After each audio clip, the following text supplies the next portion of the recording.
ये है the walking dead season 7 का पार्ट 1। इसमें हम एपिसोड 1, 2, 3 एंड 4 की एक्सप्लेनेशन देखेंगे। अगर आपको मूवीज रिलेटेड लेटेस्ट अपडेट्स चाहिए या डायरेक्टली इसको एंजॉय करना है तो टेलीग्राम चैनल का लिंक डिस्क्रिप्शन में दिया हुआ है, ज्वाइन कर लेना। ये एपिसोड पूरे वॉकिंग डेड सीरीज की सबसे बेस्ट एपिसोड है। एंड यहाँ हमें मालूम पड़ेगा कि नीगन ने किसको लूसील से अपना शिकार बनाया। एपिसोड 1 शुरू होती है और हमें सबके रोने की आवाज आती है और लूसील भी खून से सनी हुई थी। मतलब नीगन रिक के ग्रुप के किसी मेंबर को मार चुका था। नीगन रिक के सामने हंसते हुए खड़ा था। ऐसे में रिक नीगन को कहता है कि वो उसे मार डालेगा, बट नीगन उसकी बात को हंसी में उड़ा देता है और उसे अपने राइट हैंड से इंट्रोड्यूस कराता है जिसका नाम साइमन था। नीगन साइमन से रिक के पास से मिले वेपन्स के बारे में पूछता है। साइमन नीगन को रिक की पसंदीदा एक्स दे देता है। नीगन एक्स ले लेता है और रिक को घसीटते हुए आरवी की ओर ले जाता है। नीगन जाते जाते अपने ग्रुप को इन्फॉर्म करता है कि अगर रिक नीगन के बिना लौटे तब उसके ग्रुप के सभी मेंबर्स को मार दिया जाए। नीगन आरवी के अंदर आकर डिनर टेबल पर एक्स को फंसा देता है और खुद ड्राइविंग सीट के ऊपर बैठ जाता है। नीगन की पीठ रिक की तरफ थी। नीगन रिक को उसे मारने के लिए चैलेंज करता है। रिक भी एक्स उठाकर नीगन की ओर बढ़ता है, लेकिन तभी नीगन रिक की ओर मुड़ता है और उसके हाथ में एक राइफल थी और रिक उसके निशाने पर था। नीगन रिक को एक्स नीचे रखने के लिए कहता है और आरवी को ड्राइव करता हुआ वहां से दूर ले जाता है। फॉग और स्मॉग वाले रास्ते से होते हुए नीगन आरवी को भगाया जा रहा था और वो साथ में रिक को ये भी पूछता है कि क्या उसे किसी की याद आ रही है। बता दो, इस मोमेंट पर ये नहीं मालूम है कि नीगन ने किसे मारा है। खैर, रिक को इस मोमेंट पर बहुत अकेला फील होता है और उसे ग्लेन और रोजिता से जुड़ी मेमोरी याद आने लगती है। नीगन आगे जाकर आरवी को रोकता है। यहाँ आरवी के चारों तरफ बहुत सारे वॉकर्स मौजूद थे। नीगन रिक और क्लियरली बोलता है कि अब रिक और उससे जुड़ी सभी चीज नीगन की है एंड अब रिक के पूरे ग्रुप को नीगन को फॉलो करना पड़ेगा। अब नीगन रिक के एक्स को आरवी की छत पर फेंक देता है और रिक को उसे लाने का ऑर्डर देता है। रिक बहुत डर चुका था और वो फ्रीज हो जाता है। वो कोई भी रिस्पॉन्स नहीं देता। तब नीगन उसके ऊपर बहुत जोर से चिल्लाने लगता है और रिक को दरवाजे की ओर से धक्का देता है। रिक इस मोमेंट पर साशा को याद करता है और हमें ऐसा लगता है कि शायद साशा को नीगन ने निशाना बनाया था। रिक बाहर आकर वॉकर से लड़ने लग जाता है और साथ में उसे यूजीन, एरन, अब्राहम, मैगी और डेल की भी यादें आने लगती हैं। मतलब कि यहाँ हम समझ नहीं पा रहे थे कि आखिर मौत किसकी हुई थी। रिक तेजी में वॉकर से लड़ते हुए आरवी के ऊपर आ जाता है। वो देखता है कि नीगन ने आरवी को उस जगह पर जाकर रोका था जहां पर रिक और उसके पूरे ग्रुप को पहले लकड़ियों का बड़ा सा ब्लॉकेज दिखा था। रिक देखता है कि ब्रिज से लटका हुआ आदमी अब रीएनिमेट हो चुका था। साथ में रिक को मिशॉन और कार्ल से जुड़ी मेमोरी भी याद आने लगती है। रिक सब कुछ से बहुत डर चुका था और ट्रॉमेटाइज हो चुका था। इसके बाद एपिसोड में कुछ समय पहले हो चुका इवेंट दिखाया जाता है जहां हमें मालूम पड़ेगा कि आखिर नीगन ने किसे मारा था। तो फ्लैशबैक दिखाया जाता है और ये सीन होता है उस मोमेंट का जब नीगन एक मेंबर को मारने के लिए सेलेक्ट कर रहा था, लेकिन अचानक ही वो अब्राहम के सामने आकर रुक जाता है। उसका इरादा अब्राहम समझ जाता और एक आखिरी बार अब्राहम साशा की ओर देखता है और नीगन तुरंत ही लूसील से अब्राहम के हेड के ऊपर वार कर देता है। लेकिन एक ही वार करके वो नहीं रुकता। वो लगातार अब्राहम के ऊपर वार करके उसे मार डालता है। रिक ग्रुप के सभी मेंबर अब्राहम की स्थिति को देखकर रोने लगते हैं। नीगन रिक के ग्रुप को अपनी लूसील दिखाता है। नीगन रोजिता की हालत को देखकर उससे जाकर पूछता है कि क्या वो और अब्राहम एक साथ थे। नीगन रोजिता को लूसील की ओर देखने के लिए फोर्स करने लगता है। इसी मोमेंट पर डेल को बहुत ही ज्यादा गुस्सा आ जाता है और वो नीगन के सामने आ जाता है और तुरंत ही उठकर उसे एक पंच मार देता है। सेवियर्स उसे पकड़ लेते हैं और डॉइट उसे क्रॉसबो से मारना चाहता था, लेकिन नीगन डॉइट को उसे मारने से रोकता है। डेल के अचानक हमला करने से नीगन चिढ़ गया था। वो रिक के पूरे ग्रुप को याद दिलाता है कि उन्हें हर एक गलत काम के लिए पनिशमेंट मिलेगी। बस इतना बोलकर वो ब्रूटली ग्लेन के सर पर वार करता है और ये देख मैगी बहुत जोर से चिल्लाने लगती है। ग्लेन ब्रूटल हालत में ही मैगी से कहता है कि वो उसके पास जरूर आएगा। नीगन उस मोमेंट पर ग्लेन को बहुत जोरों से वार करके मार डालता है। रिक काफी ज्यादा डर चुका था तो वो उसके ग्रुप के सभी लोगों की अब्राहम और ग्लेन की तरह हुई मौत को इमेजिन करने लगता है। खैर, टाइमलाइन प्रेजेंट में आती है। रिक आरवी के ऊपर लेटा हुआ था और ये एक्स उसकी बाजू में पड़ी हुई थी। रिक ग्लेन और अब्राहम की डेथ को याद करके बहुत बुरी तरह से रोने लगता है। नीगन की आवाज आती है और वो रिक को एक्स लाने के लिए बोलता है और आरवी के सीलिंग पर अंधाधुंध फायरिंग करने लग जाता है। रिक तेजी से अपनी एक्स उठाता है और ब्रिज से लटक रहे वॉकर पर लटक जाता है। रिक वॉकर से घिरा हुआ था। ऐसे में नीगन एक विंडो खोलकर रिक को घेरे हुए सभी वॉकर्स को मार डालता है। तभी जिस वॉकर को पकड़कर रिक लटका हुआ था वो उससे नीचे गिर जाता है। नीगन रिक को तुरंत ही एक्स अंदर लाने के लिए कहता है और धमकाता है कि अभी आगे जो होगा उसे होने से सिर्फ रिक ही रोक सकता है। रिक वॉकर्स को मारता हुआ आरवी के अंदर आ जाता है।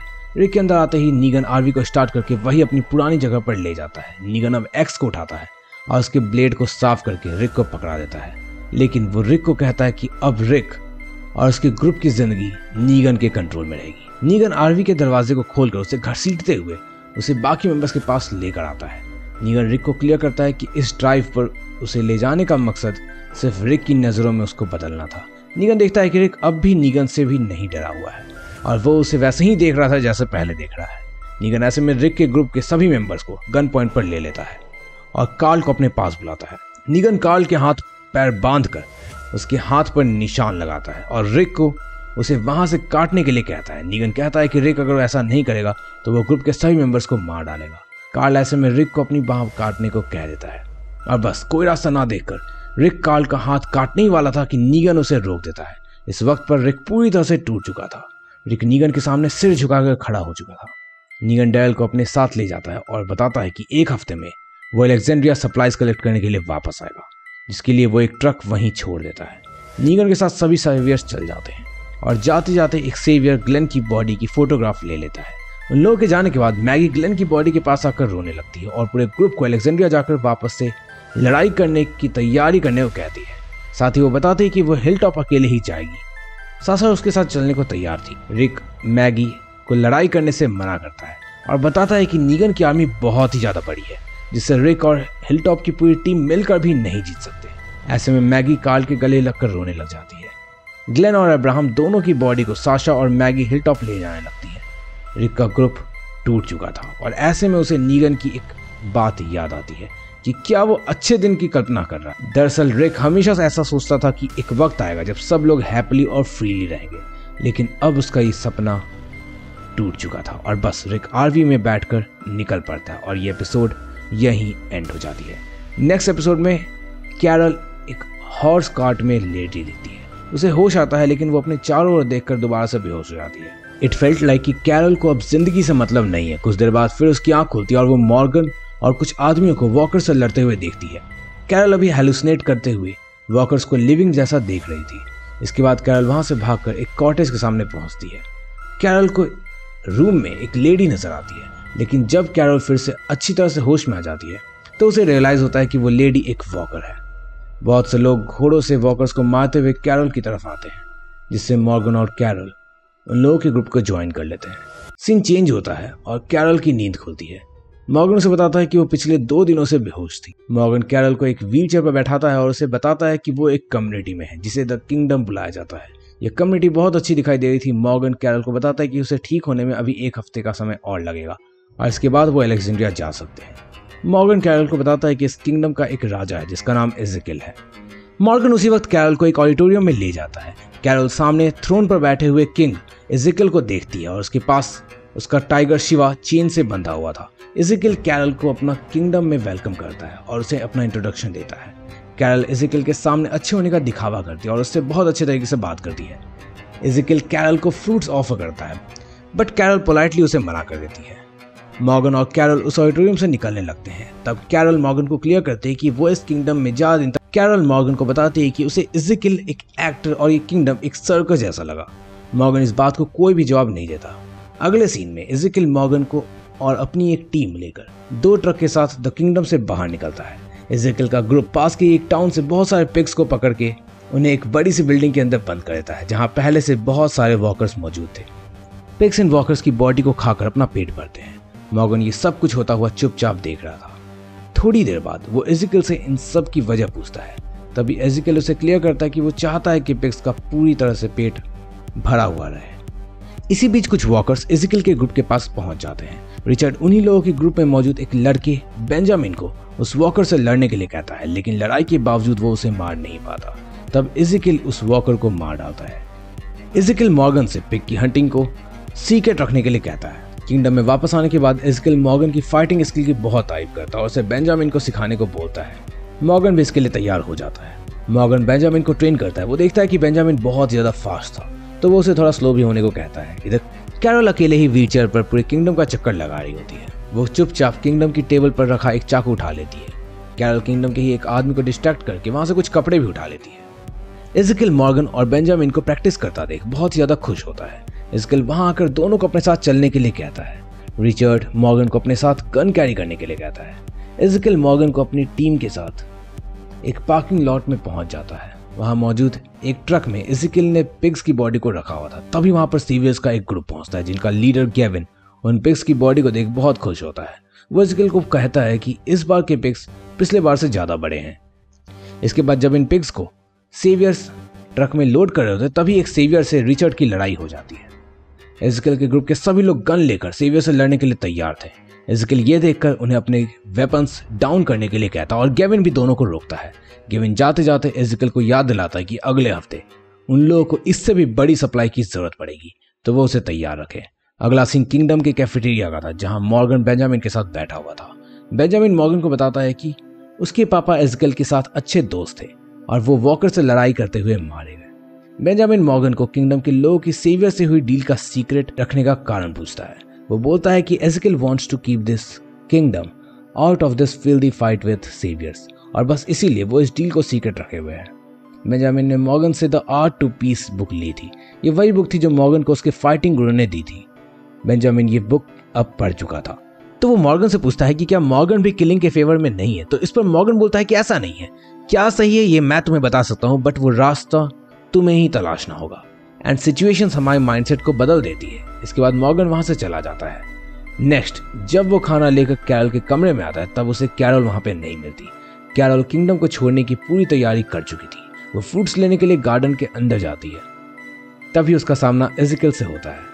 कैरल एज़ेकियल को देख बहुत अच्छे से बात करने का दिखावा करती है, जिस पर एज़ेकियल कैरल को जाकर क्लियर करता है कि वो उसके दिखावे को पहचान चुका है और वो बताता है कि इतनी जल्दी जाने की जरूरत नहीं है।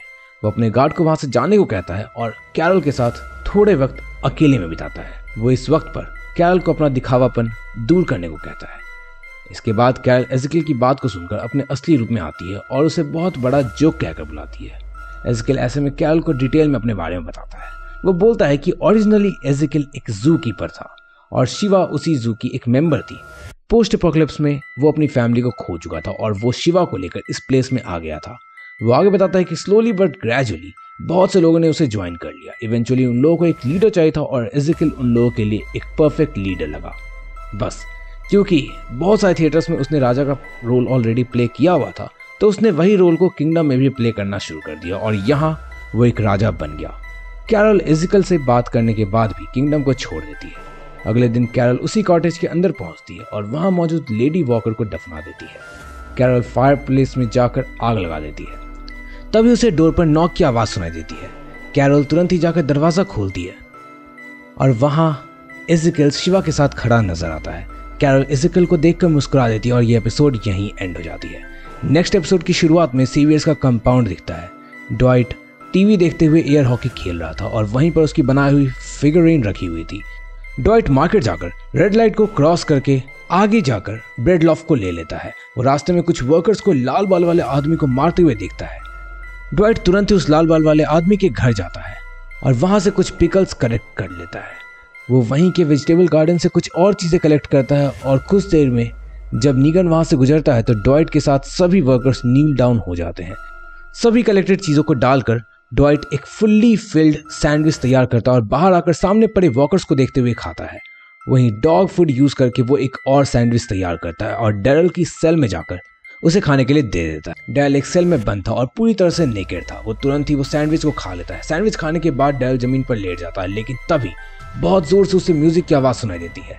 डैरल उससे बहुत बुरी तरह से डर जाता है। डैरल को देखकर लग रहा था जैसे उसे टॉर्चर किया जा रहा है और वो सो भी नहीं पा रहा है। एक दिन डैरल को ड्वाइट कुछ कपड़े देकर डॉक्टर कार्सन के पास जाता है। शेरी उस वक्त प्रेगनेंसी टेस्ट के लिए डॉक्टर कार्सन के कैबिन में मौजूद थी। वो डैरल को देखकर पहचान जाती है और उससे बात करने के लिए उसके पास आती है, लेकिन ड्वाइट उसे मना कर देता है।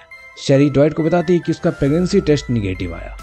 ड्वाइट उसे इग्नोर करके डॉक्टर कार्सन से डैरल को एग्जामिन करने के लिए कहता है। डॉक्टर कार्सन उसके शोल्डर को एग्जामिन करते हैं, लेकिन उसे ये भी बता देते हैं कि इसका इलाज वो नीगन के कहने पर ही करेंगे। वापस आने वक्त रास्ते में उसकी मुलाकात नीगन से होती है, तो ड्वाइट डैरल को वहीं बिठाकर नीगन से बात करने के लिए चला जाता है। नीगन से बात करके ड्वाइट डैरल को सीधा कंपाउंड में ले जाता है जहां वॉकर्स बंद थे। वहां पर वो लाल बाल वाला आदमी भी था जिसे नीगन के वर्कर्स कंट्रोल कर रहे थे। ड्वाइट डेल को नीगन के साथ काम करने को लेकर सही डिसीजन लेने को बोलता है और सेल में वापस छोड़ देता है, पर ड्वाइट को वो क्लियर करता है कि वो नीगन के सामने कभी भी घुटने नहीं टेकेगा। ड्वाइट ये सुनकर जोरों से हंसने लगता है और कहता है कि वो भी पहले यही सोचता था। डेल फ्रस्ट्रेट होकर दरवाजे को जोर जोर से मारने लगता है। ड्वाइट नीगन को डेल से रिलेटेड सब कुछ बताता है, जिस पर नीगन उसे कहता है कि कुछ लोगों को तोड़ना आसान नहीं होता। ड्वाइट के काम को देखकर नीगन उसे अपनी एक वाइफ के साथ रात बिताने का ऑफर देता है, लेकिन ड्वाइट मना कर देता है। तभी उसे वॉकी टॉकी पर एक वर्कर के भाग जाने का मैसेज आता है। ये सुनकर तुरंत ही वो उस वर्कर को पकड़ने के लिए पहुंच जाता है। सीन डेल पर आता है जो सेल में था, बट उसे सैंडविच देने के बाद एक सेवियर गेट बंद करना भूल गया था और बस डेल बाहर निकल जाता है। वो कॉरिडोर में आता है और उसे शेरी देख लेती है। वो उसे कहती है कि अगर वो पकड़ा गया तो नीगन उसके साथ बहुत बुरा करेगा। डेल इस बात को इग्नोर करते हुए कंपाउंड में जाता है, जहां वो चारों ओर से सेवियर से घिर जाता है। तभी वहां पर सभी सेवियर से पूछता है कि वो कौन है। सभी खुद को नीगन बोलते हैं, लेकिन इस सवाल पर डेल चुप था। नीगन इरिटेट होकर डेल को 3 ऑप्शन देता है, जिनमें से पहला था मौत, दूसरा पॉइंट के लिए काम करना और तीसरा नीगन का आदमी बनकर बहुत अच्छी जिंदगी बिताना। डेल इसका भी कोई जवाब नहीं देता है, जिससे वो बहुत ज्यादा चिढ़ जाता है और लूसील से उसे डराने लगता है, लेकिन वो वहां से चला जाता है और बाकी लोग उसे मारने लगते हैं। डेल एक बार फिर सेल में बंद था। शेरी डेल से मिलने के लिए आती है और जंगल में उसकी चीजें चुराने के लिए उसे सॉरी कहती है। इधर हाईवे पर ड्वाइट को भागा हुआ वर्कर गॉर्डन मिलता है, जिसे वो गोली मार देता है। ड्वाइट सेवियर कंपाउंड लौट कर आता है और उसका सामना शेरी से होता है। ड्वाइट शेरी से पूछता है कि क्या नीगन उसके साथ ठीक बिहेव करता है। शेरी के हाँ कहने पर वो कहता है कि उन दोनों ने बिल्कुल ही सही डिसीजन लिया था। अब यहाँ किस डिसीजन की बात चल रही है ये आपको थोड़ी देर में पता चल जाएगा। ड्वाइट डेल को सैंडविच देने के लिए जाता है, लेकिन इस बार डेल सैंडविच खाने से मना कर देता है। ऐसे में ड्वाइट एक पोलरॉइड फोटो को डेल के पास चिपका कर वहां से डेल उस फोटो को उठाकर देखता है और बहुत जोरों से रोने लगता है। वो ग्लेन की डेड बॉडी की फोटो थी। ड्वाइट अब भी सेल के बाहर था और वो डेल की रोने की आवाज सुनकर हंसता है और वहां से चला जाता है। अगले दिन ड्वाइट डेल को एफिशिएंसी डिपार्टमेंट में नीगन के पास लेकर जाता है। नीगन डेल को बताता है कि किस तरह ड्वाइट ने उसके टॉप के आदमियों में अपनी पोजीशन बनाई है। वो बताता है कि टीना और शेरी दोनों बहनें थी और पॉइंट के लिए दोनों उनके पास काम किया करती थी। टीना की शुगर का इलाज कराने के लिए मेडिसिन कॉस्टली लगती थी और उसके कमाए हुए पॉइंट से वो काफी नहीं पड़ते थे, लेकिन इसके लिए नीगन ने टीना से उससे शादी करने को कहा। लेकिन एक दिन टीना, शेरी और ड्वाइट वहां से मेडिसिन लेकर भाग गए थे। टीना की डेथ के बाद ड्वाइट और शेरी नीगन के पास वापस लौट आए और उन लोगों ने नीगन से माफी मांगी। ड्वाइट की जिंदगी बचाने के लिए शेरी नीगन से शादी करने को तैयार हो गई, लेकिन नीगन क्योंकि हर गलती की सजा देता था तो उसने ड्वाइट के चेहरे को जला दिया। बस उस दिन से ड्वाइट नीगन के लिए फेथफुल हो गया और अपनी जगह टॉप के सेवियर्स में बना लिया। डेल को वो कहता है कि वो भी उसके टॉप के सेवियर्स में शामिल हो सकता है और खुद इस अपार्टमेंट में रह सकता है, लेकिन इसके लिए उसे बस बताना होगा कि वो कौन है। डेल नीगन के इस सवाल का जवाब डेल कहकर ही देता है। डेल इससे काफी ज्यादा चिढ़ चुका था और उसे वापस सेल के अंदर बंद करवा देता है। डेल ड्वाइट को कहता है कि अब वो जान चुका है कि ड्वाइट नीगन का साथ क्यों दे रहा है और इसके लिए डेल कभी भी तैयार नहीं होगा। ड्वाइट अपनी बियर की बोतल लेकर एक बार फिर वॉकर्स कंपाउंड के बाहर आ जाता है और ये एपिसोड यहीं एंड हो जाती है। नेक्स्ट एपिसोड में रिक एंड मिशॉन सो रहे दिखते हैं।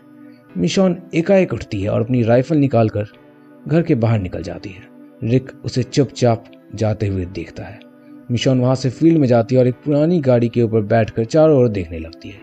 Rosita and Spencer supply run पर जाने के लिए तैयार गाड़ी में बैठकर अलेक्जेंड्रिया के गेट तक पहुंच जाते हैं। वो यूजीन को दरवाजा खोलने को कहते हैं। यूजीन सीवर्स के लिए ऑडियो सिस्टम रिपेयर कर रहा था तो वो दरवाजा खोलने से मना कर देता है। तभी नीगन अलेक्जेंड्रिया के गेट पर अपने बहुत सारे सीवर्स के साथ पहुंच जाता है। स्पेंसर क्योंकि नीगन को नहीं पहचानता था तो वो दरवाजा खोलने से मना कर देता है, लेकिन तभी रिक आ जाता है और वो तुरंत ही दरवाजा खोलकर नीगन को अंदर बुला लेता है। रिक की नजर डेल पर पड़ती है। वो बहुत ही ज्यादा डरा हुआ और बहुत बेबस नजर आ रहा था। रिक उससे बात करने के लिए आगे बढ़ता है, लेकिन नीगन डेल को किसी से भी बात करने से मना कर देता है। नीगन अपनी लूसील रिक को थमाता है और सप्लाईज के बारे में पूछता है तो रिक नीगन को बताता है कि उसने आधी सप्लाईज पहले ही अलग करके रख दी है। तब नीगन बोलता है कि उसकी रिक के साथ किसी भी हाफ डील के बारे में बात नहीं हुई थी और वो जो भी चाहे अलेक्जेंड्रिया से ले सकता है। सेवियर्स चारों तरफ फैल जाते हैं और घर की तलाशी लेने लगते हैं। ड्वाइट, रोजिता और स्पेंसर को यहाँ से बाहर निकलते हुए देख लेता है। वो उन लोगों के वेपन्स ले लेता है और उन लोगों की वाटर बोतल खाली कर देता है। ड्वाइट रोजिता से जंगल में छिपाई हुई डेल की बाइक लाने को कहता है। दूसरी तरफ फील्ड में मिशॉन अकेली बैठी हुई चारों तरफ देख रही थी। तभी उसे एक वॉकर आता हुआ दिखता है जिसे वो अपने कटाना से मार डालती है। इधर सेवियर्स अलेक्जेंड्रिया से फर्नीचर निकालकर बाहर इकट्ठा कर देते हैं। नीगन रिक से मैगी के बारे में पूछताछ करता है, जिस पर गैब्रियल और रिक दोनों प्रिटेंड करते हैं कि मैगी अब इस दुनिया में नहीं है। गैब्रियल नीगन को ग्रेवयार्ड की ग्रेव दिखाकर उन्हें ग्लेन, अब्राहम और मैगी की ग्रेव बताता है। नीगन मैगी के डेथ के बारे में सुनकर हंसने लगता है और बोलता है कि उसने मैगी को अपनी वाइफ बनाने के बारे में सोचा था। तभी रिक को गन शॉट की आवाज़ आती है और सभी लोग तुरंत ही इन्फर्मरी की तरफ जाते हैं। वहाँ पर कार्ल ने डेविड को अपने निशाने पर लिया हुआ और वो डेविड को उठाई हुई मेडिसिन वापस रखने को कहता है। रिक तुरंत ही कार्ल को गन डाउन करने को कहता है, लेकिन कार्ल की हिम्मत देखकर नीगन उससे इम्प्रेस्ड हो जाता है। वो कार्ल को धमकाता है कि अगर उसने गन डाउन नहीं की तो वो उसके सारे आदमियों को मार देगा। नीगन की नज़र कार्ल के हाथ में पड़ी हुई गन पर जाती है जो सेवियर्स की थी। इससे नीगन रिक को अलेक्जेंड्रिया में मौजूद सभी गन्स को उन्हें वापस करने को कहता है। नेक्स्ट सीन में सेवियर्स आर्मरी में ओलिविया से वेपन्स कलेक्ट करने के लिए जाते हैं। उनके पूछने पर रिक बताता है कि अलेक्जेंड्रिया की सारी वेपन्स आर्मरी में है। नीगन यहाँ का राशन देख चुका था। वो रिक से कहता है कि वो उसके राशन को हाथ भी नहीं लगाएगा ताकि यहाँ के लोग भूखे ना मरे और नीगन के रूल्स को फॉलो करने के लिए हमेशा तैयार रहें। उसके लिए वो रिक को उसे थैंक्स करने के लिए बोलता है, लेकिन रिक मना करता है। इधर जंगल में रोजिता और स्पेंसर को छिपाई हुई बाइक मिल जाती है। स्पेंसर उस बाइक को वैन में लोड करने लगता है और रोजिता जंगल में और अंदर चली जाती है क्योंकि उसे एक गन चाहिए थी। अलेक्जेंड्रिया में एरेट ओलिविया की रजिस्टर चेक कर चुकी थी। वो नीगन को आकर बताते हैं कि आर्मरी से 2 गन गायब है। देन नीगन रिक को वो 2 मिसिंग गन ढूंढने को कहता है और धमकी देता है कि गन्स नहीं मिलने पर वो ओलिविया को मार देगा। रिक गन्स ढूंढने के लिए अलेक्जेंड्रियंस की एक मीटिंग रखता है। सभी मिसिंग गन्स की जगह रिक से पूछते हैं कि अब वो नीगन का क्या करेगा। तो रिक सबको क्लियर करता है कि अब बचने का कोई भी रास्ता नहीं है और रिक की जगह नीगन ही यहीं का इंचार्ज है। रिक फिर से लोगों से मिसिंग गन्स के बारे में पूछता है तो यूजीन बताता है कि इस मीटिंग से बहुत सारे लोग गायब हैं और हो सकता है कि गन्स उनके पास हो। इधर रोजिता एक वॉकर को मार करके एक गन ले लेती है, लेकिन उसमें गोलियां नहीं थी। तब तक स्पेंसर भी उसे ढूंढता हुआ वहां पहुंच जाता है। रोजिता स्पेंसर को कहती है कि उसे डाउट है कि नीगन सभी वेपन्स लेकर चला जाएगा और वो इसलिए कुछ वेपन्स की तलाश कर रही है क्योंकि वो अपनी ज़िंदगी बिना किसी वेपन्स के साथ नहीं गुजार सकती। इधर रिक, गैब्रियल और एरन तीनों ही स्पेंसर के घर में मिसिंग गन्स को ढूंढने के लिए जाते हैं और उन्हें वहाँ घर के अंदर वेंट में एक छिपी हुई गन भी मिल जाती है। स्पेंसर के घर में इसके अलावा बहुत सारा खाना और लीकर की बोतल भी थी। इधर कंपाउंड में डेविड का सामना एनिड से होता है। वो एनिड को धमकाने लगता है, लेकिन एनिड उससे पीछा छुड़वाकर चली जाती है। रिक उन दोनों को लाकर नीगन को सौंप देता है। रोजिता और स्पेंसर भी डेल की मोटरसाइकिल लेकर अलेक्जेंड्रिया के कंपाउंड में लौट आते हैं। नीगन सेवियर्स को गेट पर इकट्ठा करते हैं और सभी वहां से निकलने लगते हैं। रिक एक टूटे हुए घर में मिशॉन को देख लेता है जो इन्हीं लोगों को देख रही थी। रिक नीगन से परमिशन लेकर मिशॉन के पास जाता है और मिशॉन से वो राइफल ले लेता है जो कि वो फील्ड में जाकर जिससे प्रैक्टिस कर रही थी। वो उसे बताता है कि अगर नीगन ने किसी के भी पास कोई भी गन देख लिया तो वो किसी को भी जिंदा नहीं छोड़ेगा। रिक मिशॉन की राइफल को लाकर नीगन को सौंप देता है। मिशॉन ने फील्ड में एक डियर को भी मारा था, वो डियर भी नीगन को वो दे देता है। रिक उस वक्त नीगन से पूछता है कि क्या डेल उन लोगों के साथ रुक सकता है, तो नीगन डायरेक्टली ये बात डेल से पूछता है कि क्या वो रुकना चाहेगा, जिस पर डेल कोई भी जवाब नहीं देता। वहीं द्वाइट स्पेंसर से डेल की मोटरसाइकिल ले लेता है और डेल के पास आकर कहता है कि अगर वो सवाल का सही जवाब दे देगा तो वो बाइक ले सकता है। डेल इस पर भी चुप रहता है और वो डेल की मोटरसाइकिल लेकर बाहर निकल जाता है। नीगन अलेक्जेंड्रिया छोड़कर जाने के लिए तैयार नहीं होता और रिक को थैंक्स बोलने के लिए कहता है, लेकिन मजबूर होकर रिक उसे थैंक यू बोल देता है। रिक अब भी अपने हाथ में लुसील पकड़े हुए था और वो उसे बहुत जोर से दबा रहा था। रिक का मन इसी लुसील से नीगन को मारने का था, लेकिन वो किसी तरह अपने आप को कंट्रोल कर लेता है। नीगन अलेक्जेंड्रिया से निकलते वक्त लुसील को वापस रिक से ले लेता है और पूरा सीवियर्स का ग्रुप एंड डेल भी वहां से चला जाता है। रिक उनके जाते ही दरवाजे को बंद कर देता है और स्पेंसर के पास आता है। वो स्पेंसर के ऊपर बहुत ज्यादा चिल्लाता है क्योंकि उसने कई सारी सप्लाईज को अपने घर छिपा कर रखा था। स्पेंसर ये बात सुनकर बहुत चिढ़ता है और उल्टा रिक की लीडरशिप पर सवाल उठाता है और बोलता है कि ग्लेन और अब्राहम की मौत का जिम्मेदार रिक है। रोजिता स्पेंसर के छिपाए हुए गन के बारे में सुनकर उसके ऊपर बहुत गुस्सा करती है। वो उससे कहती है कि जब वो जंगल में एक गन के लिए वॉकर से लड़ रही थी तब भी स्पेंसर ने उसे कुछ क्यों नहीं बताया। करता है कि उसे रिक पर विश्वास नहीं था। स्पेंसर के जाने के बाद रोजिता अपने कार से छिपाई हुई गन निकाल लेती है।